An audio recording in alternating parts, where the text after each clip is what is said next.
You told me like when I started, you said the sales aren't doing great. I was sleeping on the floor. The first year or two was rough. When Cory and I sat down to, create the initial ideas for it.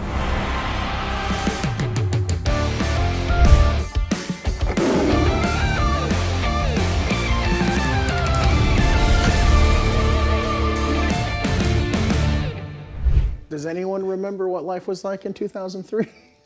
I wasn't working on Invincible yet, but yeah. Good Lord. You were still alive in 2003. I was alive, yes, true, yes. Yeah, I think 2003 I was newly married, had no children yet, lived in a terrible little house in Kentucky, was struggling to make a comics career work, was deeply in debt. We were basically living together. Yeah, I was sleeping on the floor of that sad little house. Which is a completely normal setup. Perfectly normal. It was, A little spot under my drawing table. It was me, my wife, and our Cory that lived in the front room of the house. Yep. To me, that's been my entire career for the most part. Coming up with new ideas, creating new things. I started my career with a fantastic thing called Battle Pope that I'm not embarrassed of at all these days. And actually got to work with Mr. Cory Walker for the first time on that series. So yeah, I think the freeness of being able to kind of like work with people that you enjoy working with and like rolling our sleeves up and crafting an entire world together is, it's the secret sauce of what makes comics so fun for me. The whole run was just constantly creating new characters. You were like, all right, this issue, new character, go for it. So it's always new stuff the whole time. It was great. Month to month on Invincible, it was an exercise of, what can I get Ryan to draw this month? What crazy thing can I, have him visualize? What weird direction can I take the book in that, that we together can like figure out and breathe life into and see how it works. It was great being able to, take things in weird directions and, kind of push the story in places where you wouldn't necessarily expect it to go. Absolutely, yeah.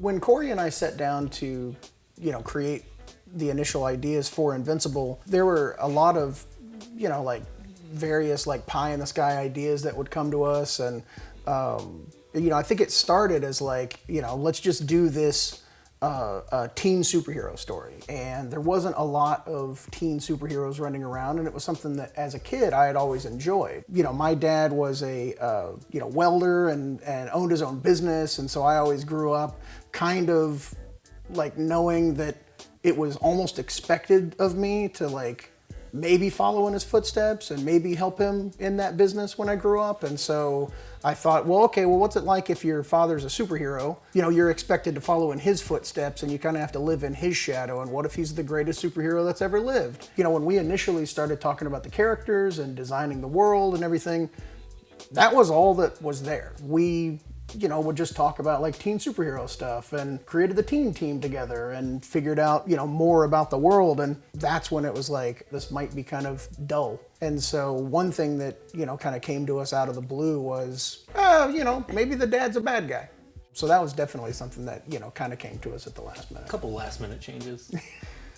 Robert really liked the idea of calling him Kid Cosmic. It was a suggestion. I don't know that I would say I really liked it. Really got behind it. Very upset that I didn't want to go with that.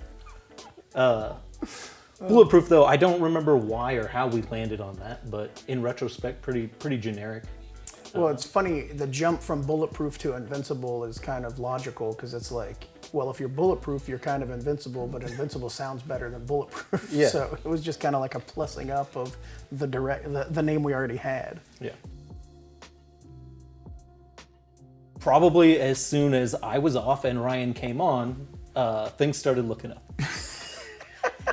To me, like consistent schedule, Yeah. So that saw sales increase where it looked like, because there were times where we were worried that the book wouldn't continue. Yeah, there was a plan early on. I don't know if you even know this. like if the book died, to just immediately launch an Adam Eve book and continue the story with Adam Eve being the main character. You told me like when I started, you said, just so you know, the sales aren't doing great. This might be canceled at any moment. And I think you said it like 3 times, like in the beginning. Like, yeah. And then like by issue 14, you're like, we're good. So if you want to just stay, you're welcome to stay. Like, yeah. Cool. So I mean, Cory's pessimism was well founded, and you know, I had tons of books. I mean, I'd only done like 4 comics at that point, but those 4 comics had been failures. So there was every indication that Invincible was going to end at any point, very early on. The reason why I wanted to work with you because of Tech Jacket. So not a failure in my eyes. I love that book. I think it's incredible. So I was commercial failures. I was like, hell yeah, I want to work with you. Success is another way. Cory is very opinionated. That's one of my favorite things about him. I guess that's a nice way of saying it. And but no, like Cory would be like, you know, let's not do this teen romance bullshit. Like, if it wasn't for Cory, Adam Eve and Mark would have been together probably in like issue 3, because that's like the go-to standard thing in a teen comic is like, oh, the teen superhero gets with the other teen superhero and they have a romance and blah blah blah. And Cory has a really keen sense of, you know, what is basic, what is done to death, like what he's seen 1,000 times. And he was always, you know, in my ear going, yeah, don't do this, maybe we should do this. It'd be cool if a character said this. And this is too silly. Nice. This is too silly. Whatever, man.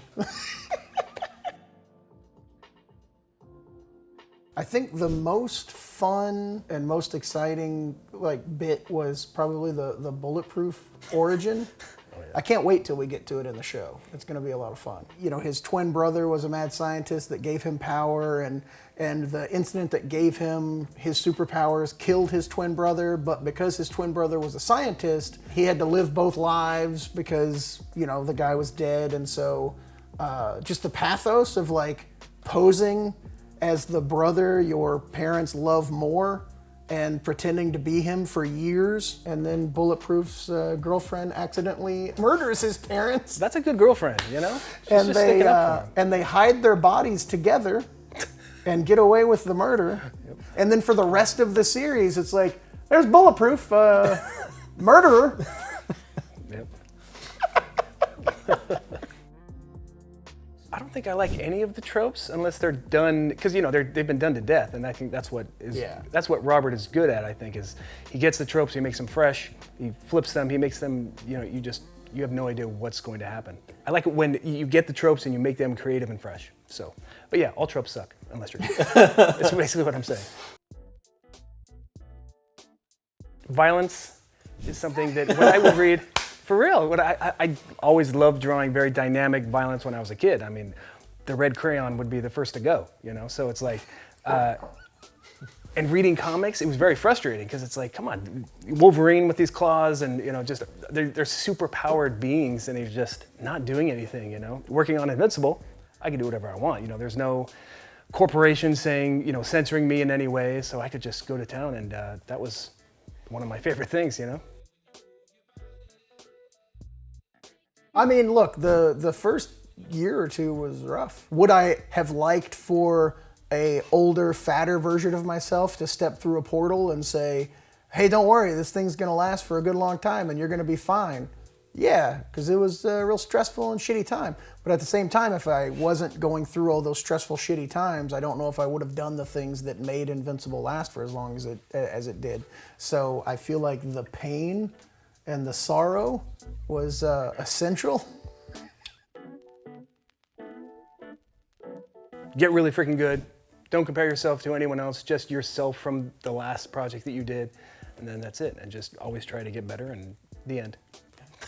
Have fun with it. I think that too many people take themselves too seriously. And I think that if you're having fun, the joy of that kind of comes through in the work. And also, if you're going to start a superhero comic, I think the main thing that you should always keep in mind is that superheroes are inherently stupid, and that is awesome. So they do stupid things. The worlds that they inhabit have stupid aspects. There are things that make no sense. There are things that are just bizarre. And embracing that, I think, is always going to make your story better.